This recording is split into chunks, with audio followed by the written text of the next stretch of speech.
this is Priyanka. Today we are going to solve a problem on vapor compression cycle with superheated vapor after compression. So first I will read what is the given problem. A vapor compression refrigerator uses methyl chloride R40 and operates between temperature limits of -10 degrees Celsius and 45 degrees Celsius. At entry to the compressor, the refrigerant is dry saturated, and after compression it acquires a temperature of 60 degrees Celsius. Find the coefficient of performance of the refrigerator. The relevant properties of methyl chloride are given as follows. So this was the given problem, and here the table is given for the properties of the methyl chloride. So here the refrigerant used is the methyl chloride. So let us first understand what is the given data and which factors we have to calculate. Now if we observe, there are two temperature range that is given. So what is the temperature range? -10 degrees Celsius and 45 degrees Celsius. So if we observe the temperature entropy and pressure enthalpy diagram, there are two temperature ranges, that is the process 4 to 1 is at lower temperature and process 2 to 3 is at higher temperature. So we can say that here the temperature at point 1 and 4 is the lower temperature, that is -10 degrees Celsius. That's why T1 is equal to T4 is equal to -10 degrees Celsius. So we will convert it into the Kelvin, that is -10 plus 273, that is 263 Kelvin. And there are 2 points, that is this point 2 dash and 3 are at higher temperature level, and we will say that this is at 45 degrees Celsius. So it is equal to 318 Kelvin. Now it is given that at the point of compressor the vapor is the dry saturated. That means when the compression process is getting started, that is at point 1, here the refrigerant is dry saturated. That means we have to take the point 1 on this saturated vapor line. And now we know that the isentropic compression is taking place in the vapor compression cycle. So we have to draw a straight vertical line. Now after compression, what is the temperature? So this temperature is given, that is 60 degrees Celsius. So it is greater than this 45 degrees Celsius, that is this is the range, point 2 dash and 3 are at the 45 degrees Celsius. So it is greater than this 45 degrees Celsius. So here is the point 2, that is at 60 degrees Celsius. So we can say that after compression steam is getting superheated, because here is the range, that is 45 degrees Celsius for the process of this 2 dash to 3 is given. But what is happening after compression? It crosses its limit 45 degrees Celsius and reaches to 60 degrees Celsius. So the steam is getting superheated. So in this way we have to draw a straight vertical line and up to 60 degrees Celsius, and then we have to join this point 2 and 2 dash. So this is the temperature entropy diagram for the superheated vapor after compression. Now how to draw the pressure enthalpy diagram? So here point 1 is on the saturated vapor line, so we have to take this point 1, and then we have to take here we have to draw here the line with this point 2, that is after this point 2 dash, here is the point 2. So this is the same pressure, that is this process 2 dash to 3 is at constant pressure process. So this is the diagram for the superheated vapor after compression. Now we will move what is the given data about the refrigerant methyl chloride. So if we observe, at the saturation temperature -10 degrees Celsius. So -10 degrees Celsius means at point 1 and 4 this information is given.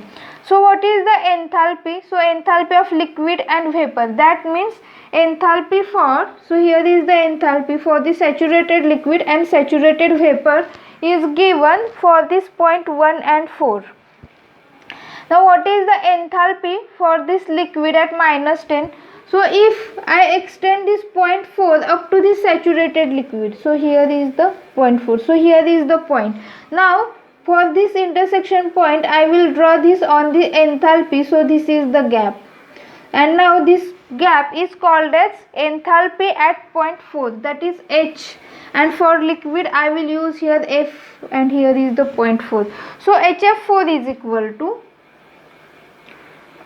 45.4. Now what about the vapor? So here enthalpy for the saturated vapor line. So here the point 1 is on the saturated vapor line. So H for vapor I will use here as a point G, and then at this point 1. So Hg1 is equal to 460.7. Now in the same way we have to write the entropy. So what is the entropy of liquid? So entropy for the saturated liquid line. So again we have to extend this point 4, and then here is the entropy. So at this point of intersection I will draw here the vertical line. So this is the gap. So for the entropy I will use here as a S, and for liquid I will use as a F, and here is the entropy at point 4 as well as this point 1, but this point 1 is on the saturated vapor line. So I will write here SF4. So SF4 is equal to 0.183, and for the saturated vapor line, so here is the vapor line.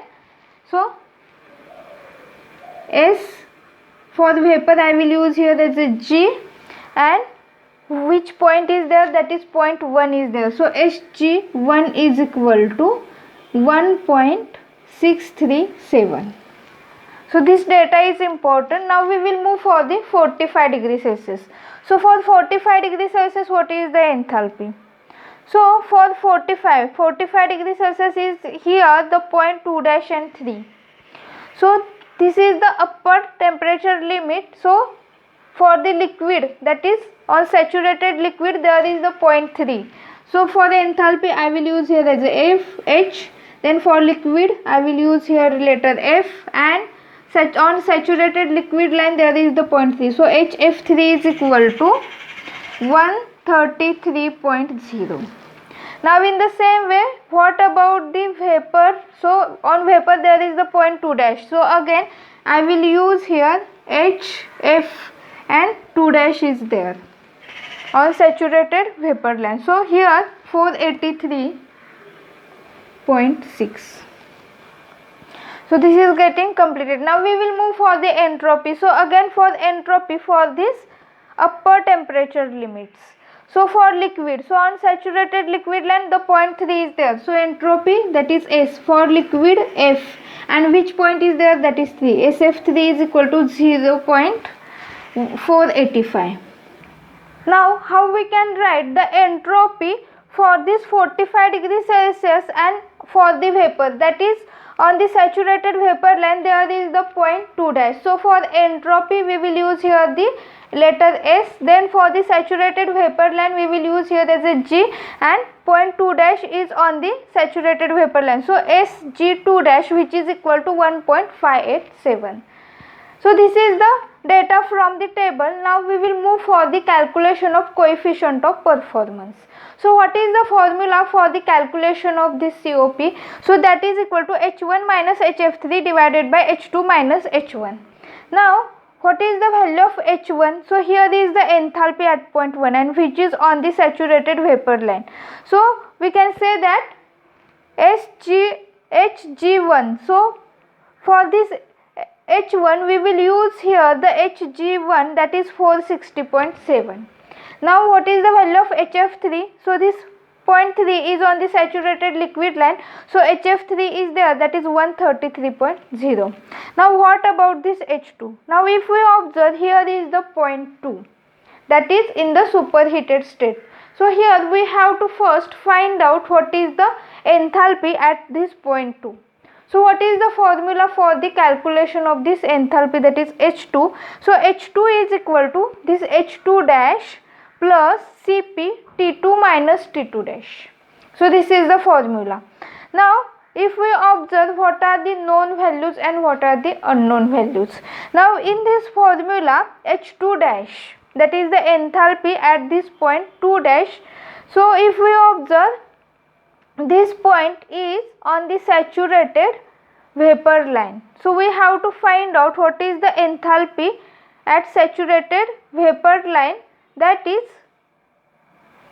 at 2 dash it is here 483.6, that is given, but here we have to use letter as a G because it is on the saturated vapor line. So Hg2 dash, that is equal to 483.6, then Cp, that is unknown term, that is specific heat at constant pressure. So we have to calculate this. And then what about T2 and T2 dash? So if we observe this data here, T2 is, we have to write in Kelvin, and T2 dash, that is 318 Kelvin. That is the known data. Now how to find out this specific heat at constant pressure? So if we observe here the process 1 to 2, it is the isentropic process, that is the entropy remains constant. Now the entropy at point 1, that is the entropy for this saturated vapor line at this point 1 is known, that is given. So what is the entropy at this point 1? That is Hg1, that is 1.637. So this Hg1, which is equal to, we will say that H2 because this is the isentropic process. Now how to write the formula for this S1 is equal to S2? So for that only the formula is there, that is S2 is equal to S2 dash plus 2.3 Cp log of T2 by T2 dash. Now if we observe S2 is known because here the value of S2 is equal to Hg1, we can take. Then S2 dash. So this entropy at this point 2 dash, that is, we will write here, that is on the saturated vapor line, that is Hg2 dash 1.587. Then 2.3 Cp log of T2 by T2 dash. So what is T2? 333 and T2 dash 318. So we will put all the values, and there is only one unknown term, that is Cp, that is specific heat at constant pressure, and we will calculate it. So when we calculate this, the equation become 1.637, which is equal to 1.587 plus, now we have to solve this. That is log of 333 by 318. First we have to calculate this and we have to multiply it with 2.3, that is equal to 0.046 Cp. So what is the value of Cp? That is 1.09. So this 1.09 we have to take and we have to calculate what is the value of H2. So H2 is equal to 500 kilojoule per kilogram. Now this value of H2 we can put here and we will calculate the value of coefficient of performance. So H1 is equal to, we will put here, that is Hg1. So here Hg1 we will take here as a H1, then HF3 we will take here as a HF3, then H2, here is the H2, and then H1, that is here the known value. So when we put all this value and we will calculate the coefficient of performance, the answer is 3.77, and this is the answer.